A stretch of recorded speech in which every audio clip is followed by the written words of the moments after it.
Sa isang tahimik na bayan, sa isang lumang apartment sa gilid ng kalsada, naninirahan si Jennifer at ang kanyang nobyong si Jacob. Sa unang tingin, maganda ang buhay nila. May simpleng tahanan, may maayos na trabaho si Jennifer bilang sales associate at si Jacob naman ay nagtatrabaho sa isang maliit na car repair shop. Ngunit sa likod ng mga pader ng kanilang tahanan ay nagkukubli ang isang madilim na kwento ng pananakit at takot. Si Jacob ay isang lalaking seloso, mapang-abuso at palaging mainitin ang ulo. Noong una, akala ni Jennifer na ang pagiging protektibo ni Jacob ay tanda ng pagmamahal. Ngunit unti-unti niyang natuklasan na ang sobrang pag-aalaga nito ay nauuwi sa pagkontrol. Hindi siya pwedeng lumabas ng hindi nagpapaalam. At kung minsan, kahit ang pagpunta sa trabaho ay pinagdududahan. Sa tuwing sila ay nag-aaway, hindi lang salita ang gamit ni Jacob. Madalas niyang sigawan si Jennifer.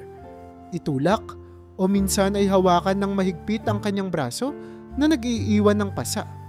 Isang gabi, habang nagluluto si Jennifer, pinagbintangan siya ni Jacob na may ibang lalaki dahil natagalan siya ng 10 minuto sa pag-uwi mula sa tindahan.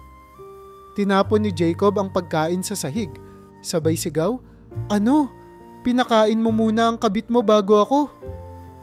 Walang magawa si Jennifer kundi ang umiwas, itago ang kanyang luha at linisin ang mga kalat. Kahit sa gitna ng mga sakit, pilit pa rin siyang nagtiis. Sinubukan niyang kumbinsihin ang sarili na magbabago si Jacob balang araw. Siguro, stress lang siya. Bulong niya sa sarili. Ang pangakong pagbabago ni Jacob sa tuwing magsusorry ito ay parang bula.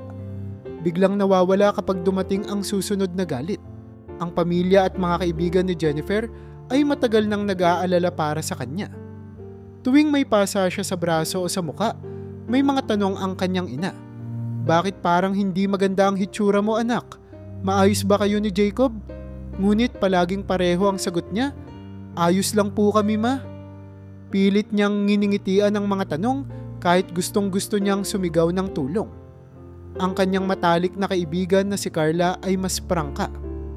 "Jennifer, kailan mo ba titigilan ang pagpapakatanga? Hindi ka laruan na pwedeng laging sirain." Ngunit tuwing susubukan niyang lumayo kay Jacob, may mga banta ito. "Subukan mo lang akong iwan, Jennifer. Sisirain ko ang buhay mo. Kakalat ang pangalan mo bilang babaeng hindi marunong makontento." Madalas nitong sinasabi. Ang mga salitang ito ang palaging pumipigil sa kanya para umalis. Isang araw, napansin ni Jennifer na mas lalong lumalala ang bisyo ni Jacob. Halos gabi-gabi itong umuuwi ng lasing at may dalang utang mula sa pagsusugal.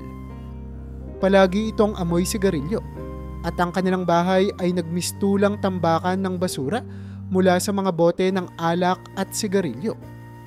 Kapag sinubukan niyang kausapin ito tungkol sa problema, laging sagot ni Jacob, "Buhay ko to, Jennifer. Hindi mo ako kailangang kontrolin."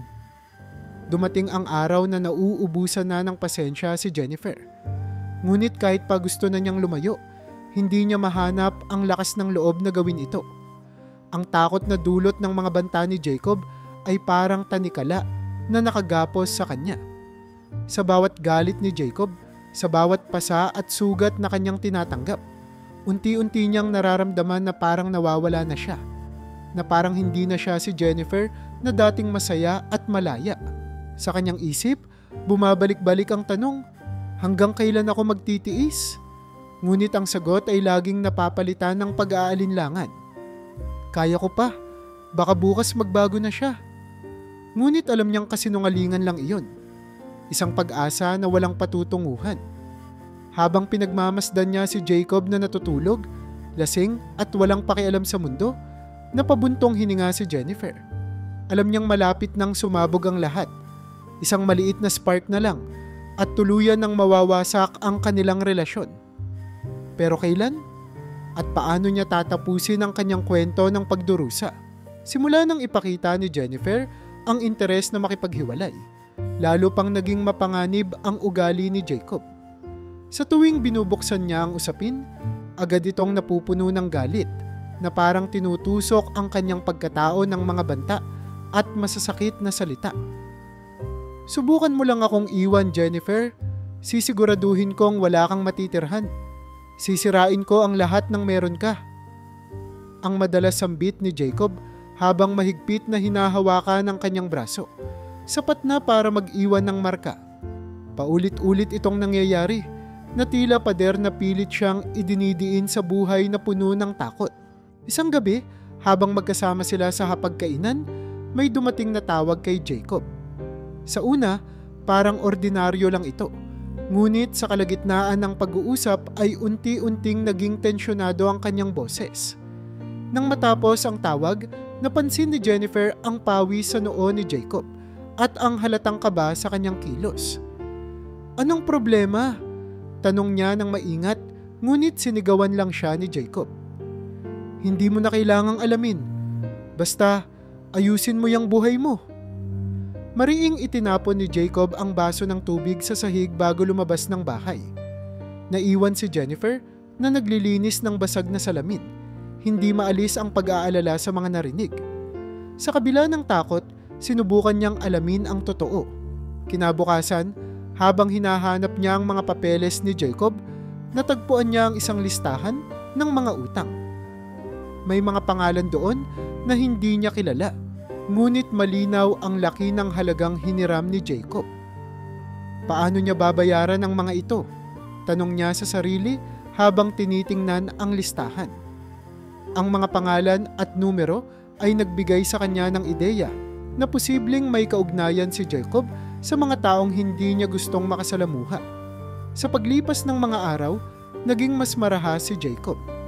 Isang pagkakataon, sinubukan ni Jennifer na umalis sa kanilang bahay matapos ang isang matinding away. Nagtungo siya sa trabaho, dala ang iilang gamit at balak sanang magtago sa bahay ng kaibigan. Ngunit nasundan siya ni Jacob. Sa harap ng kanyang mga kasamahan, sinigawan siya nito. "Huwag kang magtatangka, Jennifer. Akala mo ba makakatakas ka sa akin?"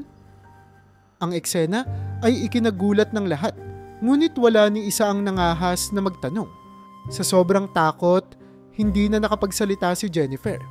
Sinabayan siya ni Jacob pauwi, habang ang mga kasamahan niya ay nagkatinginan, halatang naaawa ngunit walang magawa.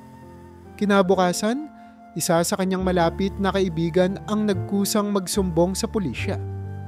"Jennifer, hindi ka na pwedeng magtiis ng ganito. Kailangan mong magsalita," sabi ng kaibigan niyang si Carla. Ngunit alam ni Jennifer na hindi magiging madali ang lahat. "Kapag nagsumbong ako, baka mas lalong magwala si Jacob. Hindi ko kayang ilagay ang pamilya ko sa panganib," sagot niya habang luhaan. Sa kabila ng pag-aalala ng mga tao sa paligid niya, nanatili siyang tahimik, kinikimkim ang takot na unti-unting kumakain sa kanya. Ang mga gabi ay naging mahirap para kay Jennifer. Hindi na siya nakakatulog ng maayos.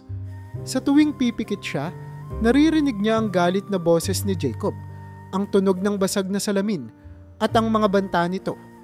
Kung minsan, nagigising siya mula sa bangungot, pawisan at humihingal na parang hinahabol ng isang halimaw. Ang bawat ingay, kahit ang simpleng tunog ng kalansing ng bintana, ay sapat na para manginig ang kanyang katawan. Sa kabila ng lahat, pilit pa rin niyang hinahanap ang lakas. Alam niya na kailangan niyang gumawa ng paraan para makawala. Ngunit sa bawat tangka, natatabunan ito ng takot. Isang takot na hindi niya maipaliwanag, ngunit palaging nararamdaman sa paligid. Sa puso niya, umaasa siyang may liwanag pa sa dulo ng madilim na daang tinatahak niya. Ngunit paano niya ito mararating kung hindi niya alam kung kailan siya makakawala? Pagkatapos ng ilang buwang tila walang tigil na bangungot, isang araw ay nakaramdam si Jennifer ng kakaibang pagbabago sa kanyang katawan. Madalas siyang nahihilo at madaling mapagod. Sa unay inisip niyang epekto lamang ito ng matinding stress na nararamdaman niya sa ilalim ng relasyon nila ni Jacob. Ngunit nang magsimula na rin siyang makaranas ng pagsusuka tuwing umaga, napilitan siyang magpa-check up sa isang klinik malapit sa kanilang lugar. Sa klinika, habang hawak ang resulta ng kanyang pregnancy test, hindi alam ni Jennifer kung matutuwa ba siya o matatakot. Buntis siya. Isang damdamin ng saya at takot ang sabay na bumalot sa kanya. Baka naman ito na ang dahilan para magbago si Jacob. Pabulong niyang sinabi sa sarili habang pinipigilan ang sariling maiyak. Pagdating niya sa bahay, hindi niya kaagad nasabi ang balita kay Jacob. Ilang araw muna siyang naghintay, sinusubukang mag-isip ng tamang paraan upang ibahagi ito. Sa kabila ng takot, umasa siyang baka ang pagdating ng isang anak ay magdadala ng pagbabago sa ugali ni Jacob. Isang gabi, habang tahimik silang kumakain, nag-ipon ng lakas ng loob si Jennifer at sinabi ang balita. "Jacob, buntis ako," sabi niya. Pilit nang umingiti kahit ramdam niya ang kabang bumabalot sa kanyang dibdib. Ngunit imbes na saya o kahit konting reaksyon ng pagmamahal, sumabog si Jacob sa galit. "Ano? Buntis ka? Sinabi ko na sa'yo noon na ayokong magkaanak. Ano sa tingin mo ang gagawin natin dyan?" Sigaw nito habang tumatayo mula sa mesa at pinupukpok ang lamesa gamit ang kamao. Napatigil si Jennifer. Tila tinusok ng malamig na karayom ang kanyang puso. "Naisip ko lang, baka makatulong ito para magbago tayo," sagot niya, halos pabulong. Ngunit lalo lamang uminit ang ulo ni Jacob. "Magbago? Hindi ko kailangang magbago, Jennifer. Ikaw ang may problema dito." Napaatras si Jennifer sa takot habang nagsimula na namang magbasag ng gamit si Jacob. Sa mga sumunod na araw, hindi na muling binanggit ni Jacob ang tungkol sa pagbubuntis. Ngunit ramdam ni Jennifer ang galit nito. Sa bawat kilos niya, tila sinusukat siya ng mas malupit na pananakit, hindi lamang sa salita kundi sa malamig na pagtrato. Ang dating malamig na gabi sa kanilang tahanan ay naging mas malamig pa, tila walang emosyon o pag-asang naiiwan. Isang gabi, habang si Jennifer ay nagpapahinga sa kanilang silid, palihim na inilagay ni Jacob ang isang tableta sa iniinom niyang gatas. "Walang silbi ang bata," bulong ni Jacob sa sarili habang pinagmamasdan ng baso. Walang kamalay-malay si Jennifer. Ininom niya ang gatas at natulog. Ngunit sa halip na mangyari ang inaasahan ni Jacob, bigla siyang nagising sa kalagitnaan ng gabi dahil sa matinding pananakit ng tiyan. Napahawak siya sa kanyang tiyan, nanginginig sa takot. "Jacob, dalhin mo ako sa ospital." Pagsusumamo niya habang nakikiusap. Ngunit walang reaksyon si Jacob, na tila ba iniintay na mangyari ang masama. Sa kabila ng matinding sakit at takot, kinaya ni Jennifer ang magpahinga. Sa kabutihang palad, kinabukasan ay naramdaman niyang bumuti ang kanyang pakiramdam. Hindi nagtagumpay ang plano ni Jacob, ngunit ang ginawa nito ay lalong nagbigay ng matinding sugat sa kanyang damdamin. Samantala, ang kanyang pamilya ay unti-unti nang napapansin ang kalagayan niya. Ang kanyang ina, si Martha, ay dumalaw isang araw at napansin ang lungkot at takot sa mga mata ng anak. "Jennifer, bakit parang hindi maganda ang lagay mo? Kamusta na si Jacob?" tanong nito, puno ng pag-aalala. Ngunit tulad ng dati, nagsinungaling si Jennifer. "Ayos lang po ako, ma," sagot niya, pilit na itinatago ang pasa sa kanyang braso. Ngunit alam ni Martha na hindi totoo ang sagot ng kanyang anak. Napansin niya ang bigat sa boses nito, ang mga bahid ng lungkot sa mukha nito. Sa kabila ng pag-aalala, nanatiling tahimik ang kanyang pamilya.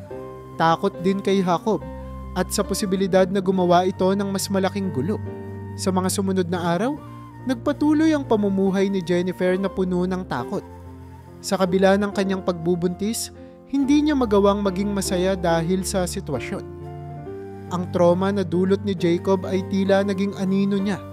Hindi na siya nakakatulog ng maayos at palaging iniisip kung kailan siya muling masasaktan. Sa kabila ng lahat, isang bagay lang ang pumipigil sa kanya para sumuko: ang buhay ng bata sa kanyang sinapupunan. Sa puso niya, alam ni Jennifer na kailangan niyang protektahan ang anak niya. Ngunit paano? Sa ilalim ng anino ng isang lalaking mapang-abuso, paano siya makakahanap ng lakas para makawala? Habang dahan-dahan niyang pinapahid ang luha sa kanyang pisngi, Nanalangin siya sa katahimikan ng gabi, umaasang maririnig siya ng kahit sinong maaaring tumulong. Ang kabiguan ni Jacob na maisakatuparan ang kanyang plano na ipalaglag ang dinadala ni Jennifer ay nagpalala pa sa kanyang ugali.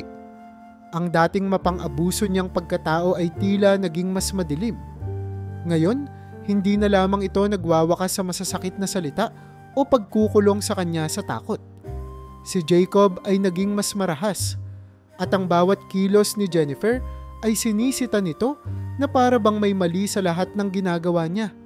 Isang gabi, dumating si Jacob sa bahay ng lasing. "Jennifer, nasaan ka?" Malakas na sigaw nito habang sumisipa ng mga bagay sa kanilang sala.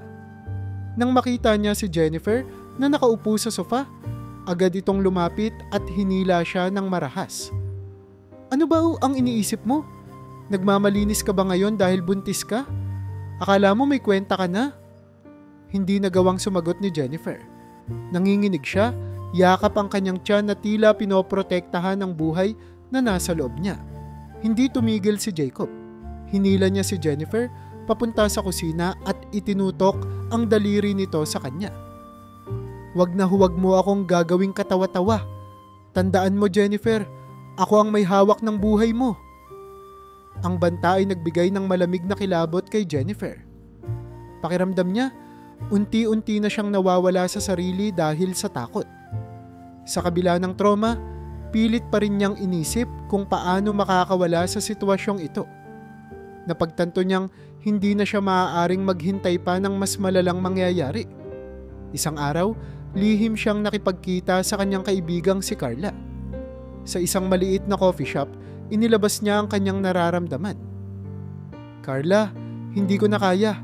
Kailangan ko ng tulong para makaalis kay Jacob." Sambit niya habang nanginginig ang mga kamay.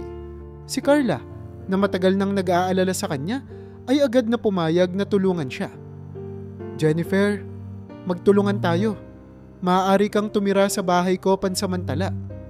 Kakilala ko rin ang isang abogado na pwedeng magbigay sa iyo ng payo." Sagot ni Carla.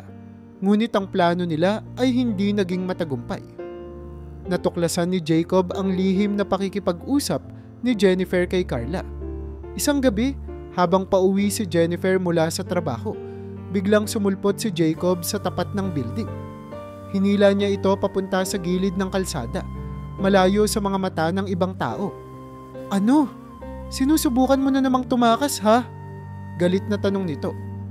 Sa takot, napatigil si Jennifer, ngunit hindi siya makapagsalita. "Kapag sinubukan mong takasan ako, Jennifer, sigurado akong walang matitira sa'yo. Sisiguraduhin kong pati pamilya mo, idadamay ko." Banta ni Jacob. Hindi na siya naghintay ng sagot. Iniwan niya si Jennifer sa gilid ng kalsada, nanginginig at humihikbi. Kinabukasan, nagdesisyon si Jennifer na lapitan ang kanyang nakatatandang kapatid na si Marco, na matagal na ring gustong makialam sa sitwasyon. Sa unang pagkakataon, inamin niya ang lahat ng ginagawa ni Jacob. "Marco, hindi ko na kaya. Tulungan mo ako." Pag-amin ni Jennifer habang umiiyak. Hindi ito nagdalawang isip. "Hindi ka dapat nagtiis ng ganito, Jennifer. Saan siya? Kakausapin ko siya." Galit na sagot ni Marco. Sa kabila ng pag-awat ni Jennifer, nagtungo si Marco sa bahay nila upang komprontahin si Jacob. Nang magkaharap ang dalawa, nag-init ang sitwasyon. "Anong karapatan mong saktan ang kapatid ko?" Sigaw ni Marco habang itinutulak si Jacob. Sa galit, tumugon si Jacob. "Wala kang pakialam dito, Marco. Huwag kang makialam sa buhay namin." Muntik nang mauwi sa pisikal na laban ang kanilang engkwentro, ngunit naawat ito ng ilang kapitbahay na naroroon. Sa insidenteng iyon, napagtanto ni Jennifer na hindi na niya kayang maghintay pa. Nakita niyang hindi lamang siya ang nadadamay sa sitwasyong ito, kundi pati ang mga taong nagmamalasakit sa kanya. Alam niyang kailangan na niyang kumilos bago tuluyang masira ang kanyang buhay, pati na rin ang buhay ng kanyang anak. Sa tahimik na gabi, habang nakaupo siya sa gilid ng kama, isinulat ni Jennifer ang plano niyang makatakas. Hindi na siya maaaring magdalawang isip. Sa unang pagkakataon sa mahabang panahon, nakaramdam siya ng konting lakas ng loob. Habang naglalagay ng mga gamit sa isang maliit na bag, tahimik niyang binubulong ang panalangin para sa kaligtasan nila ng kanyang anak. Hindi na pwedeng ganito. Kailangang matapos na ang lahat ng ito, bulong ni Jennifer sa sarili. Ngunit sa likod ng kanyang tapang, alam niyang hindi magiging madali ang daan palabas sa impyernong kanyang kinalalagyan. Ang mga araw ni Jennifer ay patuloy na nalulukuban ng takot, ngunit pinilit niyang magpatuloy sa kanyang buhay. Isang umaga, maagang umalis si Jennifer mula sa kanilang bahay. Kailangan niyang magpunta sa bangko upang ayusin ang ilang dokumento na may kinalaman sa trabaho. Sa kabila ng pangamba na muling sundan ni Jacob, nagpanggap siyang kalmado at tumuloy sa bangko, dala ang pag-asang makakaraos ng tahimik. Habang naglalakad siya sa kahabaan ng kalye, naramdaman niya ang bigat ng bawat hakbang, parang may aninong sumusunod sa kanya-kanya. Nang linggunin niya ang paligid, nakita niyang hindi pala guni-guni ang lahat. Si Jacob, malayo ngunit malinaw na nakamasid, naglalakad ng dahan-dahan kasabay niya. Hindi na siya nagtangkang tumakbo. Alam niyang hahabulin lang siya. Sa halip, sinubukan niyang huwag magpakita ng takot, kahit na ang puso niya ay tila kumakaripas ng takbo sa kaba. Pagdating sa tapat ng bangko, naghahanap siya ng paraan upang makaiwas sa mas malaking gulo. Doon niya napansin ang isang gwardyang nakatayo malapit sa entrance. Ang gwardya, na nagngangalang Simon, ay matipuno at alerto. Tila may kakaibang aura ito na nagbibigay ng seguridad sa mga taong pumapasok sa bangko. Sa mga oras na yon, si Jennifer ay nagdesisyong gawin ng isang desperadong hakbang na kahit siya ay hindi inaasahan. Habang mabilis na papalapit si Jacob, tumakbo si Jennifer papunta kay Simon at walang sabi-sabing hinalikan ito sa pisngi. Nagulat si Simon, ngunit mabilis na nakuha ang sitwasyon nang marinig ang galit na sigaw ni Jacob mula sa di kalayuan. Ano? May bago ka na agad? Wala kang hiya, Jennifer. Sigaw ni Jacob habang nagmamadaling lumapit. Lumalabas ang matinding galit nito. Halatang wala nang pakialam kahit nasa publiko sila. Tumayo si Simon sa pagitan ni Jennifer at ni Jacob, na parang natural na instinct ng isang taong sanay magprotekta. Sir, wag po kayong gumawa ng eksena dito. Bawal po ang gulo. Kalmado, ngunit may autoridad na sabi ni Simon habang nakaharap kay Jacob. Ngunit hindi ito pinansin ni Jacob. Sa halip, itinulak niya si Simon at sinubukang bugbugin ito. Nagulat si Jennifer at muntik nang mapasigaw, ngunit nanatili siyang nakatayo habang pinapanood ang sunod na nangyari. Mabilis na napigilan ni Simon ang unang suntok ni Jacob. Isang liksi na parang pinag-aralan ng husto ang ipinakita niya. Sa loob ng ilang segundo, naibagsak niya si Jacob gamit ang simpleng self-defense technique.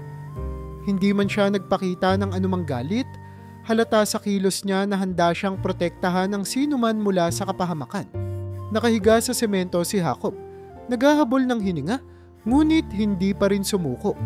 Tumayo ito at sinubukan pang muling maghamon. Hindi mo ako kilala, lalaki. Wala kang karapatang makialam dito. Galit na sigaw nito, ngunit hindi siya pinansin ni Simon. Sa halip, humarap ito kay Jennifer at sinabi, Ma'am, mabuti pa pumasok na kayo sa loob ng bangko. Ako na ang bahala dito. Hindi makapagsalita si Jennifer. Ang gulat at takot na naramdaman niya kanina ay tila napalitan ng kakaibang pakiramdam ng kaligtasan. Sa mga taon ng kanyang relasyon kay Jacob, ngayon lang niya naramdaman na may taong kayang tumayo para sa kanya. Pumasok siya sa bangko, ngunit hindi niya maalis sa isip ang tapang na ipinakita ni Simon. Pagkatapos ng ilang saglit, pumasok si Simon sa loob upang tiyakin na ligtas si Jennifer.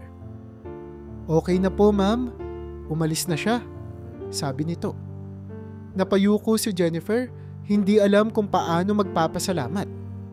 Salamat po, mahina niyang sagot habang pinipigil ang luha. Sa kabila ng kanyang takot at kalituhan, naramdaman ni Jennifer na sa unang pagkakataon ay may kaunting liwanag na sumisilip sa madilim niyang mundo. Hindi niya alam kung paano nagsimula ang koneksyon sa pagitan nila ni Simon. Ngunit sa sandaling iyon, tila may kakaibang pag-asang nabuhay sa kanyang puso. Pagkatapos ng insidente sa bangko, muling nagkaroon ng pagkakataon si Jennifer na huminga ng maluwag kahit saglit. Sa kauna-unahang pagkakataon sa matagal na panahon, naramdaman niyang hindi siya nag-iisa. Habang nakaupo siya sa isang sulok ng bangko, binigyan siya ni Simon ng isang baso ng tubig at tahimik na tinanong, "Ma'am, okay lang po ba kayo?" Napatingin si Jennifer sa kanya. Ang malamlam niyang mga mata ay punong-puno ng pagod at takot. Ngunit sa kabila nito, may nakita siyang kakaiba kay Simon. Isang kabutihang hindi niya inaasahan mula sa isang estranghero. "Oo, maraming salamat. Kung hindi dahil sa inyo, baka mas malala pa ang nangyari," sagot niya, halos pabulong. Sa kanilang pag-uusap, naibahagi ni Jennifer ang ilang bahagi ng kanyang kwento. Sinabi niyang matagal na niyang gustong umalis kay Jacob ngunit natatakot siya dahil sa mga banta nito. Nakinig si Simon ng buong atensyon. At pagkatapos ng mahabang katahimikan, sinabi niya, "Ma'am, kung gusto niyo, pwede kayong magsampa ng reklamo laban sa kanya. Maraming paraan para protektahan kayo." Hindi agad nakasagot si Jennifer. Alam niyang tama si Simon, ngunit ang takot sa mga maaaring gawin ni Jacob ay mas malaki pa rin kaysa sa kanyang tapang. Sa kabila nito, naisip niyang hindi na siya maaaring maghintay pa. "Pag-iisipan ko, Simon. Salamat sa concern mo," sagot niya, kahit alam niyang hindi pa siya handang kumilos. Sa mga sumunod na araw, hindi pa rin natapos ang panghaharas ni Jacob. Madalas itong magpadala ng mga text message at tumawag sa kanya para magbanta. "Huwag mo akong susubukang lokohin, Jennifer. Alam ko kung nasaan ka." Ang laging laman ng kanyang mga mensahe. Hindi makatulog ng maayos si Jennifer dahil sa kaba.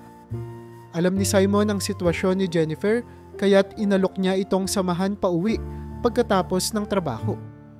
Noong una, nagdalawang isip si Jennifer. Ayaw niyang maging pabigat kay Simon.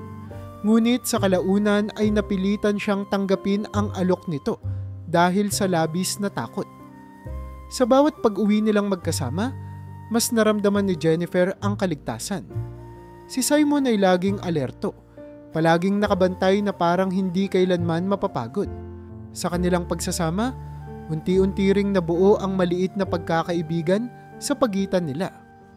Si Simon, na dati ay tila isang estranghero, ay naging isang taong pinagkakatiwalaan ni Jennifer. Napansin niya kung gaano ito kasimple, maalalahanin, at maalaga.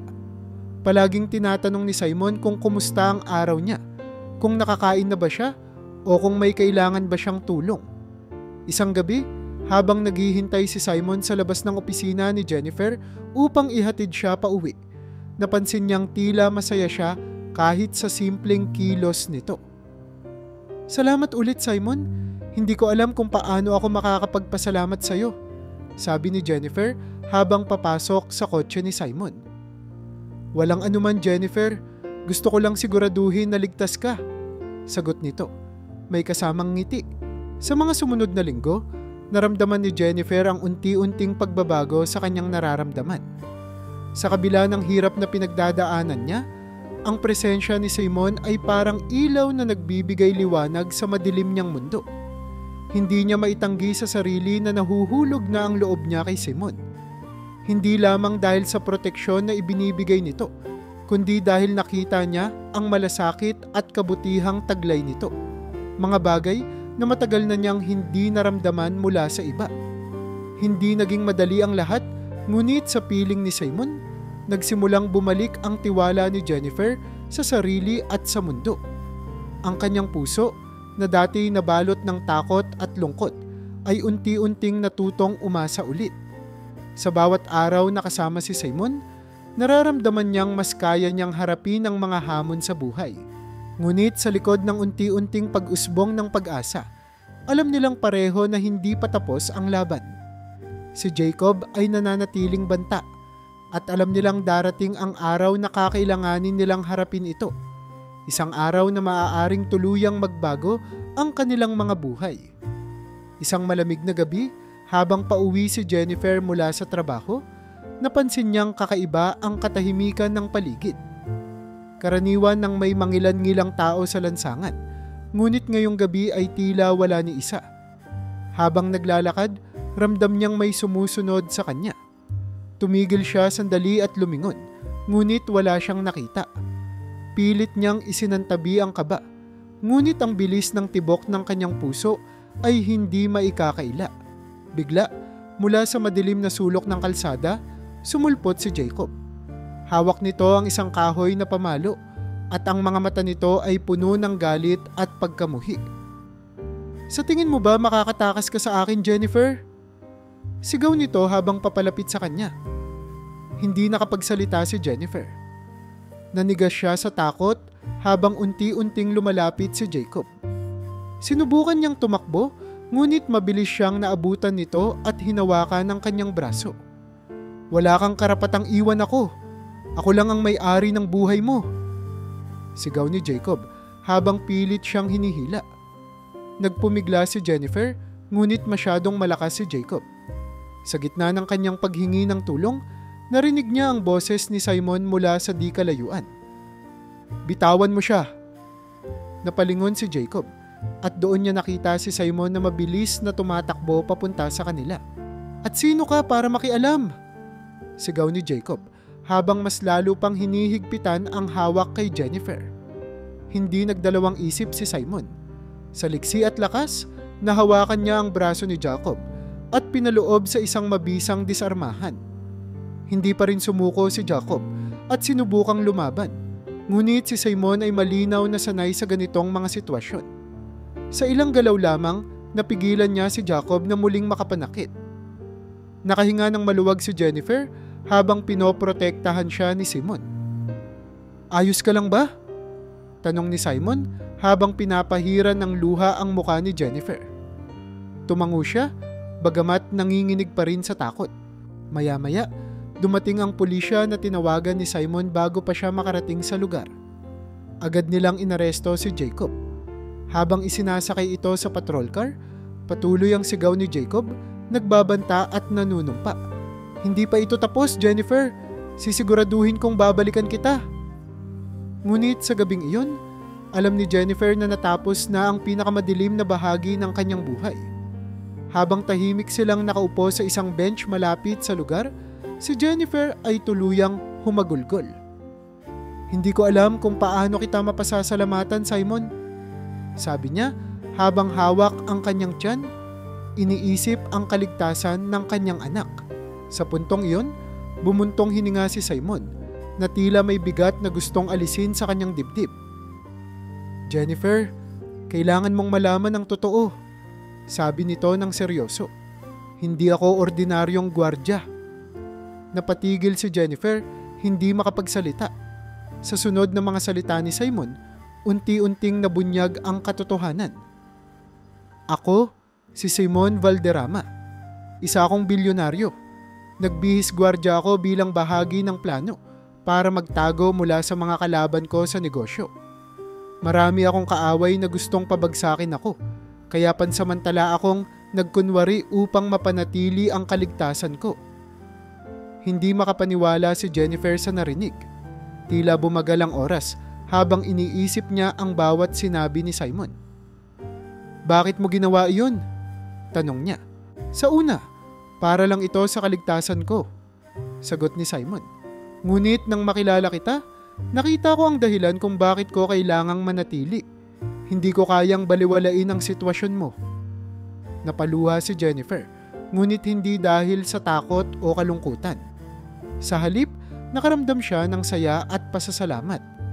Ang tao na akala niyang estranghero lamang ay may mas malalim palang dahilan sa kanyang mga aksyon. "Simon, hindi ko alam ang sasabihin," mahina niyang tugon. Matapos ang gabing iyon, mabilis na kumilos si Simon gamit ang kanyang koneksyon at impluwensya upang tiyakin na si Jacob ay makukulong. Sa tulong ng mga ebidensya at testimonya, mula kay Jennifer at mga saksi, hindi na nakalabas pa si Jacob sa kulungan. Sa wakas, natapos na ang pang-aabuso. Nakalaya na si Jennifer mula sa tanikala ng takot at sakit na matagal niyang tiniis. Sa puntong ito, tuluyang nahulog ang loob niya kay Simon. Hindi lamang siya ang nagligtas sa kanya, kundi siya rin ang nagbigay ng panibagong pag-asa sa kanyang buhay. Si Simon, sa kabila ng lahat ng kanyang yaman at impluwensya, ay natutunan ding buksan ang kanyang puso. Sa bawat araw na magkasama sila, mas lalo niyang na-realize na hindi lang siya ang tagapagligtas ni Jennifer. Si Jennifer din ang nagbigay ng liwanag sa kanyang magulong mundo. Matapos ang matinding gabing iyon, unti-unting bumalik ang normal na ritmo ng buhay ni Jennifer, bagamat alam niyang marami pa siyang kailangang ayusin. Sa tulong ni Simon, unti-unti niyang natutunang buksan ang kanyang puso para sa mas maliwanag na kinabukasan. Isang hapon, inimbitahan siya ni Simon sa isang tahimik na lugar malapit sa lawa. Habang magkatabi silang nakaupo sa isang simpleng bench, binasag ni Simon ang katahimikan. "Jennifer, may mga bagay pa akong hindi na ipapaliwanag ng maayos tungkol sa akin.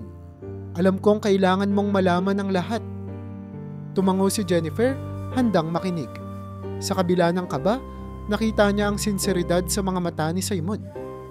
"Nagbihis gwardya ako noong araw na makilala kita dahil iyon ang tanging paraan para magtago mula sa mga taong nais akong pabagsakin," paliwanag niya. "Maraming taon ko nang hinaharap ang mga hamon sa negosyo. Hindi madali ang pagiging nasa taas, Jennifer. Kung minsan, mas maraming kalaban kaysa kakampi. Kaya nagdesisyon akong pansamantalang magbaba ng antas at magkunwari bilang isang ordinaryong tao." Hindi nagsalita si Jennifer. Sa halip, tinitigan niya si Simon. Iniisip kung paano nagawang panatilihin ng lalaki ang ganitong malaking lihim habang tinutulungan siya. "Alam kong mahirap paniwalaan ang lahat ng ito," dagdag pa ni Simon. "Pero lahat ng ginawa ko para sa'yo, hindi dahil gusto kong magtago. Ginawa ko yun dahil nakita ko ang halaga mo. Kung paanong ang isang tulad mo ay patuloy na lumalaban kahit sa ilalim ng pinakamahirap na sitwasyon." Huminga ng malalim si Jennifer. Hindi niya maipaliwanag ang nararamdaman, magkahalong pasasalamat at pagkamangha. "Simon, hindi ko alam ang sasabihin. Sa totoo lang, hindi ko iniisip ang yaman o estado mo. Ang mahalaga sa akin, kung sino ka sa paningin ko. Isang tao na nagligtas sa akin nang hindi ko na alam kung paano makakaahon." Sa pag-usad ng kanilang usapan, mas lalo silang naging bukas sa isa't isa. Sa kabila ng kanilang magkaibang mundo, tila mas lalong lumalim ang relasyon nila. Nagkaroon ng tiwala si Jennifer na hindi siya iiwan ni Simon.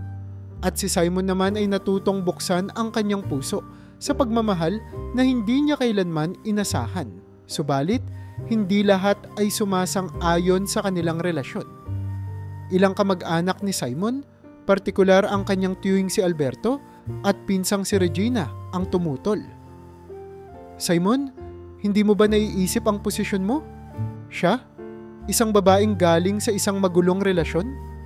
Paano mo iniisip na ang isang tulad niya ay bagay sa'yo?" Sabi ni Alberto isang gabi habang kumakain sila ng hapunan. Ngunit nanatiling matatag si Simon. "Hindi ko kailangan ng pagsang-ayon ninyo. Si Jennifer ang pinili ko at hindi ko hahayaang mangialam kayo sa desisyon ko." Sagot niya, diretso ang tingin kay Alberto. Sa loob-loob niya, alam ni Simon na magiging mahirap ang daan, ngunit buo ang loob niyang panindigan ang kanilang relasyon. Samantala, si Jennifer ay patuloy na nilalabanan ang mga natitira pang takot na dulot ng kanyang nakaraan. Alam niyang mahirap ang tinahak niyang landas, ngunit tinalikuran niya ang takot at sinimulan ang bagong yugto ng kanyang buhay. Sa piling ni Simon, natutunan niyang tanggapin ang pagmamahal na matagal na niyang pinangarap. Hindi rin nagpabaya si Simon sa pag-iingat kay Jennifer at sa kanyang anak. Gumawa siya ng mga plano upang masigurong ligtas sila. Naglagay siya ng karagdagang seguridad sa tahanan ni Jennifer at sinigurong may nakabantay sa kanya kapag kailangan niyang lumabas. Gusto kong malaman mo na anuman ang mangyari, narito ako. Ikaw at ang anak mo ang pinakaimportante sa akin, sabi ni Simon habang nakahawak sa kamay ni Jennifer. Sa mga sandaling iyon, natutunan ni Jennifer na muling magtiwala, hindi lamang kay Simon, kundi sa sarili rin niya. Sa kabila ng lahat ng pinagdaanan, nakita niya na may liwanag pa rin sa dulo ng madilim na daan. Sa bawat araw na magkasama sila, unti-unting bumuo ng bagong kwento si Jennifer at Simon. Isang kwento ng pag-asa, pagmamahal at paninindigan laban sa lahat ng hadlang. Ang bagong simula para kina Jennifer at Simon ay puno ng pag-asa. Ngunit kasabay nito ay dumating ang hindi inaasahang mga pagsubok. Nang malaman ng media ang tungkol sa relasyon nila, mabilis na kumalat ang balita tungkol kay Simon, ang bilyonaryong nagbihis gwardya at ang kanyang pagmamahalan sa isang babaeng mula sa mas simpleng pamumuhay. Sa una, tila ito ay isang kwento ng inspirasyon, ngunit hindi nagtagal. Ang maganda nilang kwento ay ginawang paksa ng kontrobersya.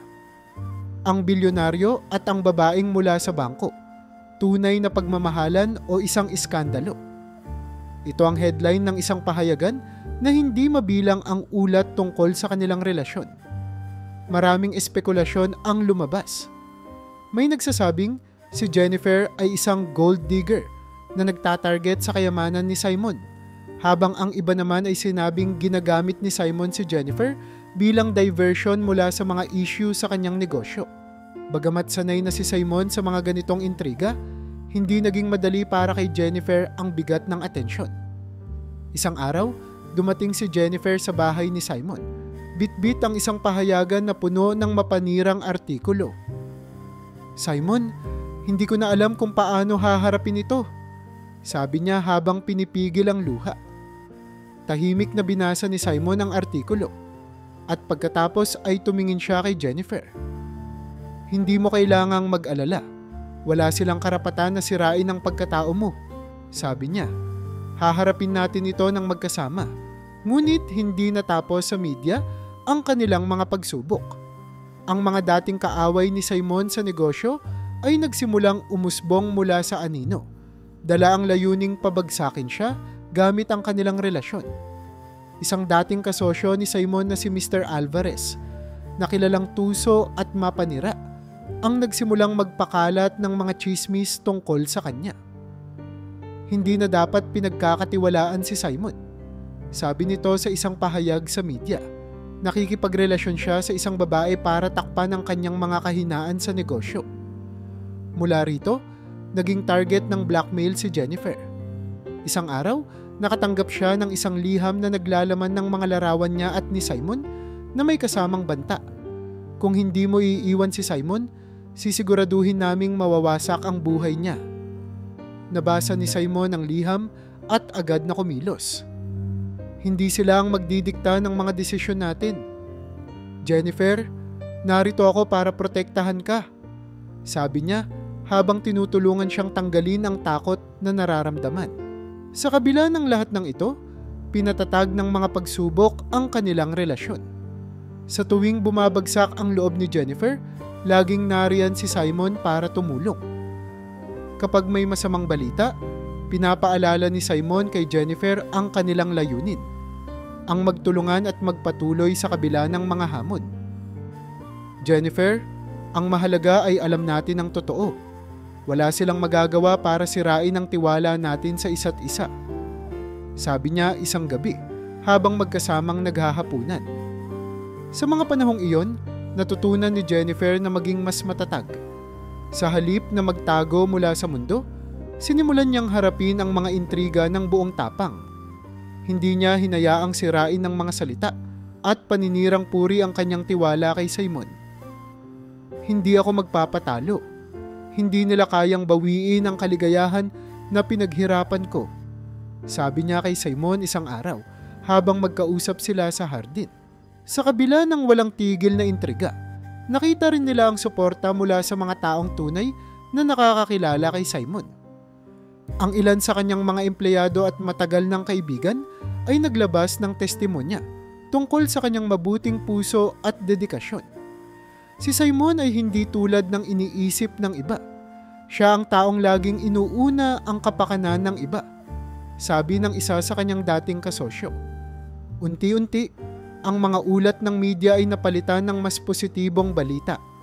Ang kwento ng pagmamahalan nila ay hindi na lamang tungkol sa kontrobersya, kundi isang halimbawa ng lakas ng tiwala at paninindigan. Sa puntong ito, nalaman ni Jennifer na ang mga pagsubok ay bahagi ng kanilang relasyon. Ngunit ang pagkakaisa at pagmamahalan nila ni Simon ang magbibigay sa kanila ng lakas upang mapagtagumpayan ang lahat.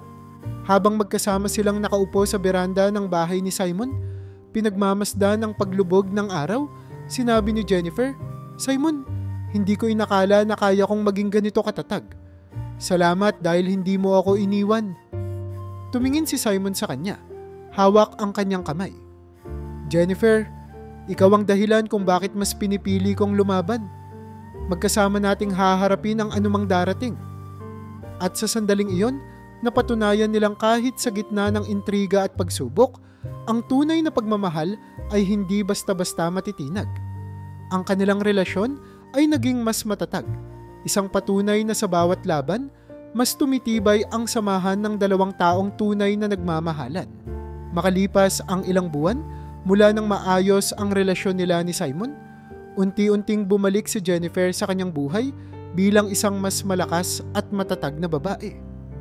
Sa tulong ni Simon, napagtanto niyang hindi sapat ang makaligtas lamang sa mapang-abusong relasyon. Kailangan din niyang tumulong sa iba upang magkaroon sila ng lakas na gawin ang parehong bagay. Isang araw, habang naglalakad si Jennifer sa kanilang bayan, nakita niya ang ilan sa mga dati niyang kakilala na madalas siyang husgahan noong kasama pa niya si Jacob. Si Aling Flora, ang matandang tindera sa palengke, ay kilalang mapanghusga. Madalas nitong ikwento sa mga kapitbahay ang mga alitan nila ni Jacob. "Aba, Jennifer, mukhang ang yaman mo na ngayon," sarkastikong sabi ni Aling Flora habang inaayos ang tindahan nito. Imbes na sumagot ng galit, ngumiti si Jennifer. "Aling Flora, lahat tayo ay may mga pinagdaanan, pero natutunan ko na hindi ko kailangang magpaliwanag sa mga hindi nakakaintindi," sagot niya. Nakaramdam ng hiya si Aling Flora at hindi na muling nagsalita.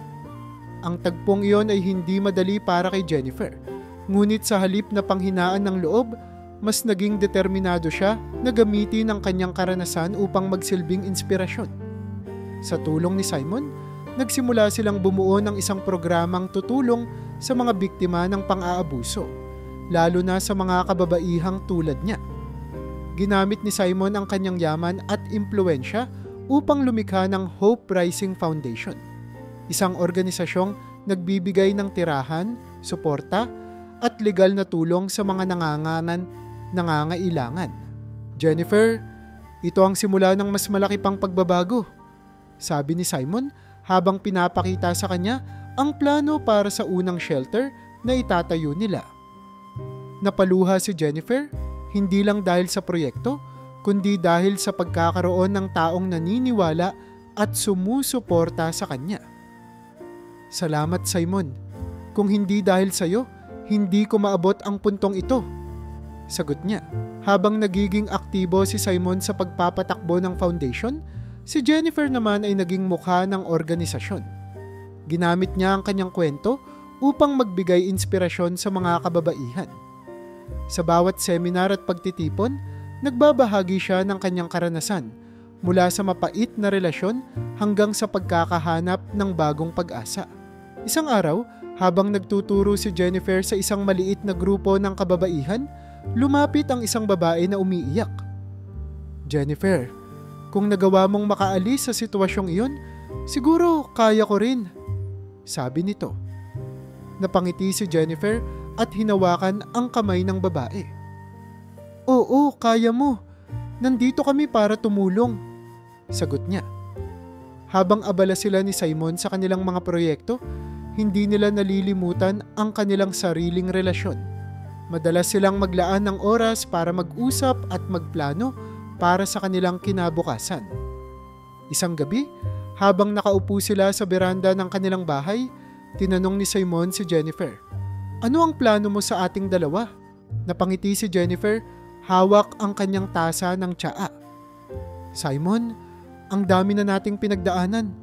Sa tingin ko, panahon na para magpatuloy tayo bilang isang pamilya."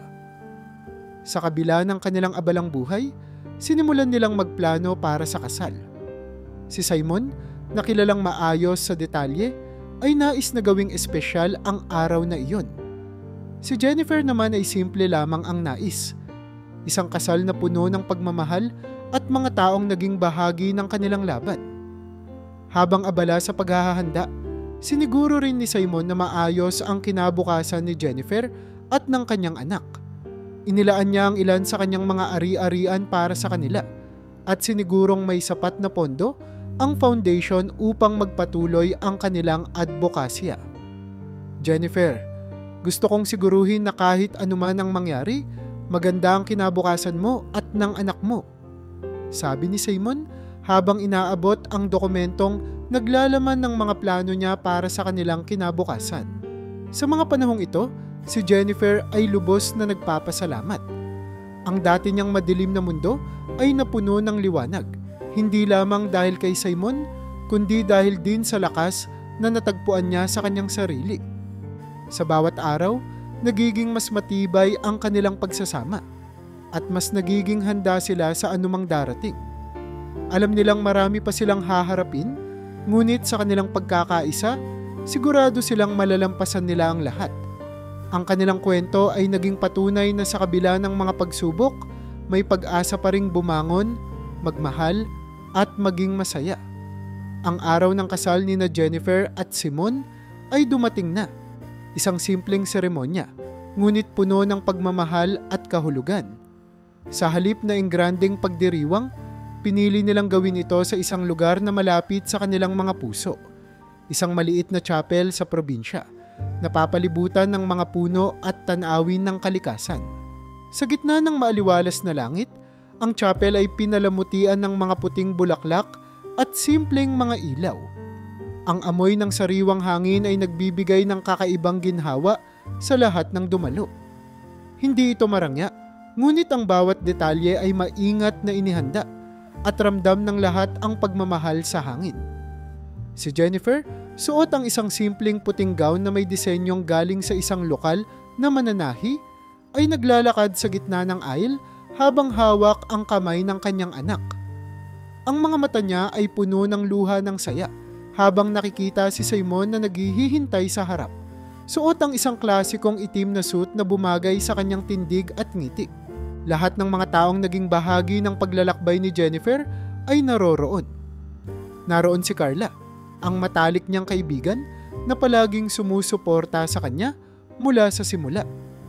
Naroon din ang ilang miyembro ng foundation na tumulong sa kanyang adhikain para sa mga biktima ng pang-aabuso. Si Marco, ang kapatid ni Jennifer, ay naroroon din, kitang-kita sa mga mata nito ang pagmamalaki para sa kapatid. Sa kalagitnaan ng seremonya, habang nakatayo si Simon sa harap ng lahat, huminto ito saglit upang magbigay ng espesyal na pasasalamat. "Bago pa man maging bahagi ng buhay ko si Jennifer, marami na siyang mga taong nasa likod niya, handang tumulong at magbigay ng lakas. Sa inyong lahat na nandito ngayon, maraming salamat. Hindi ko alam kung paano niyo siya napalakas sa panahong hindi niya alam kung paano bumangon. Pero dahil sa inyo, narito kami ngayon. Para sa lahat ng ginawa niyo para sa kanya, taos-puso akong nagpapasalamat," sabi ni Simon habang lumilingon sa mga kaibigan at pamilya ni Jennifer. Sa simpleng mga salitang iyon, naramdaman ni Jennifer ang lalim ng pagmamahal ni Simon, hindi lamang para sa kanya, kundi para rin sa lahat ng mga taong mahalaga sa buhay niya. Habang nagaganap ang seremonya, ang anak ni Jennifer ay masayang nakaupo sa harap. Suot ang isang maliit na suit na bagay sa kanyang inosenteng ngiti. Sa murang edad, halatang lumalaki itong masaya at maayos sa ilalim ng gabay ni Simon. Hindi lamang siya naging isang tagapag-alaga, kundi isang tunay na ama para sa bata. Sa huling bahagi ng seremonya, nagbigay ng sumpa si Simon kay Jennifer na nagpaluha sa lahat ng naroroon. Jennifer, mula sa unang araw na nakilala kita, nakita ko ang lakas sa likod ng lahat ng sakit na naranasan mo. Ikaw ang dahilan kung bakit mas naniniwala ako sa pagmamahal at sa kakayahan ng tao na magbago para sa mas mabuti. Nangako ako noon na poprotektahan kita. At ngayon, pinapangako ko na gagawin kitang masaya habang buhay. Ikaw at ang iyong anak ang magiging sentro ng bawat desisyon ko sa buhay, sabi ni Simon habang hawak ang kamay ni Jennifer. Pagkatapos ng kasal, nagkaroon ng maliit na salo-salo sa ilalim ng malaking puno sa gilid ng chapel. Pinuno ng tawanan at kwentuhan ang paligid, na parang isang reunion ng lahat ng mga taong naging bahagi ng kanilang laban. Sa kalagitnaan ng selebrasyon, hawak ni Simon ang anak ni Jennifer sa kanyang mga bisig habang kausap ang ilang bisita. Ang tanawin ay nagbigay kay Jennifer ng kakaibang saya at kapayapaan. Ang dating magulong mundo niya ay napalitan ng tahimik at masayang buhay. Habang palubog ang araw at nagsimula ng magpaalam ang mga bisita, naupo si Jennifer at Simon sa isang bangko malapit sa chapel. Magkahawak kamay at pinagmamasdan ang tanawin. Simon, maraming salamat. Hindi ko inakala na darating ako sa puntong ito, sabi ni Jennifer. Tumingin si Simon sa kanya. Puno ng pagmamahal ang mga mata. Jennifer, ito pa lang ang simula. Marami pa tayong haharapin, pero sigurado ako na kakayanin natin magkasama. Sa araw na iyon, naging opisyal na ang kanilang pagsasama. Isang simpleng kasal na puno ng pagmamahal, pasasalamat, at bagong simula para kay Jennifer at Simon. Ang kanilang kwento, na puno ng pagsubok at tagumpay, ay naging patunay na sa kabila ng mga unos sa buhay, may liwanag na naghihintay sa dulo ng bawat madilim na daan. Pagkalipas ng ilang buwan mula sa kanilang kasal, binuksan ni Simon at Jennifer ang kanilang bagong bahay, isang tahanang puno ng pagmamahal at pangarap. Ang bahay ay matatagpuan sa isang tahimik na komunidad, malayo sa ingay ng lungsod ngunit malapit pa rin sa mga lugar kung saan sila aktibo sa kanilang mga advokasya. Ang disenyo ng bahay ay simple ngunit elegante. May malalaking bintanang nagdadala ng natural na liwanag at isang malawak na hardin kung saan maaaring maglaro ang kanilang mga anak. Habang binibigyan ni Simon ng tour si Jennifer at ang kanyang anak sa bawat sulok ng bahay, hindi mapigilan ni Jennifer ang mapaluha. Simon, ang ganda! Hindi ko akalaing magkakaroon ako ng ganitong tahanan, sabi niya habang nakatingin sa sala na pinalamutian ng mga litrato nila bilang pamilya. Jennifer, deserve mo to. Lahat ng ito ay para sa atin, sagot ni Simon habang hinawakan ng kanyang kamay. Hindi nagtagal, nagkaroon sila ng anak na lalaki, isang bagong biyaya sa kanilang buhay. Pinangalanan nila itong Gabriel, isang simbolo ng kanilang pagmamahalan at tagumpay sa kabila ng lahat ng pagsubok. Si Gabriel ay isang masayahing bata na agad naging sentro ng kanilang pamilya. Sa bawat tawa nito, tila binubura ang lahat ng sakit na pinagdaanan ni Jennifer sa nakaraan. Sa kabila ng malaking responsibilidad na dala ng pagiging magulang, nanatiling nakatuon si Jennifer sa kanyang advokasya. Sa pamamagitan ng Hope Rising Foundation, naging mas malalim ang kanyang koneksyon sa mga biktima ng pang-aabuso. Nagsimula siyang magsagawa ng mas maraming seminar at outreach programs, kung saan ibinabahagi niya ang kanyang kwento upang magbigay ng lakas sa iba. Unti-unti, gumanda ang kanyang reputasyon bilang isang aktibong advocate at maraming kababaihan ang lumapit sa kanya para humingi ng tulong. Isang araw, matapos ang isa sa kanyang mga seminar, isang babae ang lumapit sa kanya. Jennifer, salamat po sa lahat ng ginagawa ninyo. Dahil sa inyong kwento, nagkaroon ako ng lakas ng loob na umalis sa mapang-abuso kong asawa, sabi nito habang umiiyak. Hinawakan ni Jennifer ang kamay ng babae at nginitian ito. Lagi mong tandaan, hindi ka nag-iisa. Narito kami para tulungan ka, sagot niya. Samantala, Si Simon naman ay nagdesisyon ng bawasan ang kanyang oras sa negosyo upang mas bigyang atensyon ang kanyang pamilya. Jennifer, marami na akong napatunayan sa negosyo. Panahon na para bigyang prioridad ang mga mahal ko sa buhay. Sabi niya isang gabi habang hawak ang kamay ni Gabriel. Ipinasa niya ang pamamahala ng karamihan sa kanyang mga negosyo sa kanyang mga pinagkakatiwalaang tao at tumutok sa pagiging isang ama at asawa. Ang kanilang pamilya ay naging inspirasyon sa komunidad. Sa tuwing makikita sila ng kanilang mga kapitbahay, palaging puno ng papuri at paghanga ang mga ito. Kung kaya ni Jennifer na bumangon mula sa napakahirap na sitwasyon, siguro kaya rin namin, madalas sabihin ng mga tao. Sa simpleng buhay nila sa bagong bahay, naramdaman ni Jennifer ang tunay na kahulugan ng kapayapaan. Sa tuwing makikita niya si Simon na naglalaro kay Gabriel sa kanilang hardin, tila binabalot siya ng pakiramdam ng kaganapan at saya. Ang dati niyang mundo na puno ng takot at pasakit ay napalitan ng liwanag at pagmamahal.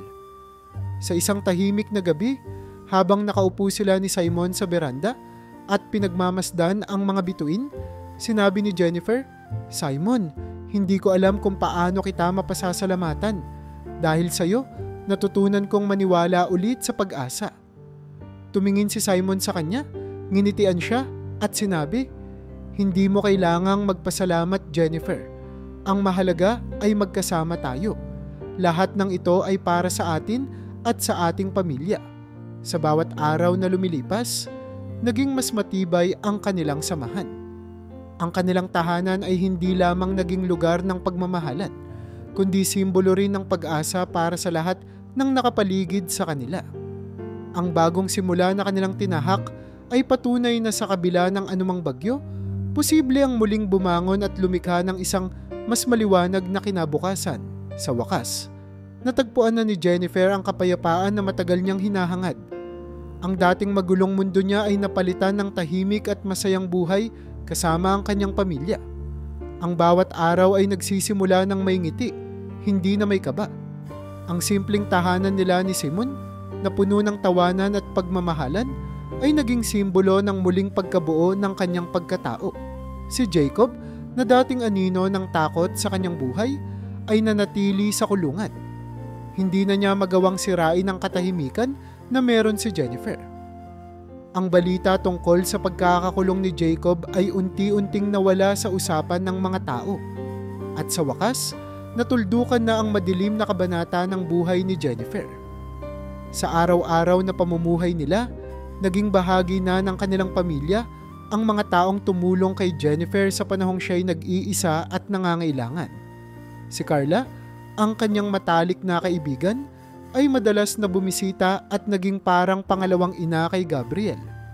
Ang kanyang kapatid na si Marco, na minsang humarap kay Jacob para protektahan siya, ay laging nandyan upang magbigay ng suporta. Isang linggo, nagkaroon sila ng maliit na salo-salo sa kanilang bahay. Naroon ang mga kaibigan at pamilya ni Jennifer na naging bahagi ng kanyang pagbangon. Habang magkasamang naghahapunan, binati ni Carla si Simon.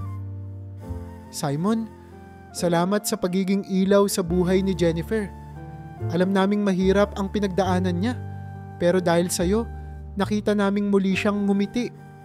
Sabi ni Carla, halos may luha sa kanyang mga mata. Ngumiti si Simon at sumagot, "Hindi ko siya iniligtas. Siya ang nagturo sa akin na may lakas sa pag-ibig at pag-asa. Siya ang inspirasyon ko araw-araw." Habang nagiging abala si Jennifer sa kanyang advokasya, si Simon naman ay natagpuan ng kasiyahan sa kanyang simpleng buhay kasama ang pamilya. Madalas niyang samahan si Gabriel sa hardin upang maglaro o magtanim ng mga gulay. Sa gabi, madalas silang magkakasama sa beranda, nagkukwento ng kanilang mga plano habang pinagmamasdan ang bituin. Isang gabi, habang magkasama silang tatlo sa ilalim ng mga bituin, tinanong ni Gabriel, "Daddy, bakit sobrang saya mo lagi?" Tumingin si Simon sa kanya at sinabing, "Kasi kasama ko ang mga mahal ko sa buhay. Walang ibang mas mahalaga sa mundo kundi kayo."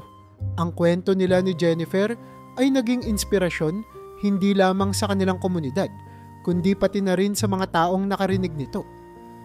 Maraming kababaihan ang lumapit kay Jennifer, naghahanap ng lakas sa kanyang kwento. Sa tuwing naririnig nila ang kanyang pinagdaanan at kung paano siya nakabangon, nakikita nila na posible rin para sa kanila ang magkaroon ng bagong simula. Sa mga panayam at seminar, lagi niyang sinasabi, walang sino man ang may karapatang alisin ang kalayaan at saya mo. Kung kaya kong bumangon, kaya rin ninyo. Ang mga salitang ito ay nagbigay ng pag-asa sa maraming tao na matagal nang nawalan ng lakas upang lumaban. Sa huli, ang buhay ni na Simon at Jennifer ay naging simbolo ng pag-asa. Na kahit gaano kahirap ang pinagdaanan mo, laging may pagkakataong bumangon at magsimula muli. Ang kanilang kwento ay patunay na sa bawat dilim, may liwanag na naghihintay. Habang magkahawak kamay silang naglalakad sa tabing dagat isang hapon, tinanong ni Jennifer si Simon, "Simon, sa tingin mo ba, sapat na ang nagawa natin?" Ngumiti si Simon at tumingin sa malayo. "Jennifer, hindi ito tungkol sa kung gaano karami ang nagawa natin. Ang mahalaga, nagawa nating baguhin ang mundo ng mga taong mahalaga sa atin. At higit sa lahat, nahanap natin ang kaligayahan sa isa't isa." Sa sandaling iyon, naramdaman ni Jennifer na kompleto na ang kanyang buhay. Ang dating mga luha ng sakit ay napalitan ng luha ng saya. Ang dating takot ay napalitan ng kapanatagan. At ang dati niyang kwento ng paghihirap ay naging kwento ng tagumpay at pag-asa na maipapasa niya sa mga susunod na henerasyon. Sa wakas, ang buhay na minsang puno ng unos ay naging isang payapang dalampasigan, kung saan ang bawat alon ay nagdadala ng bagong simula.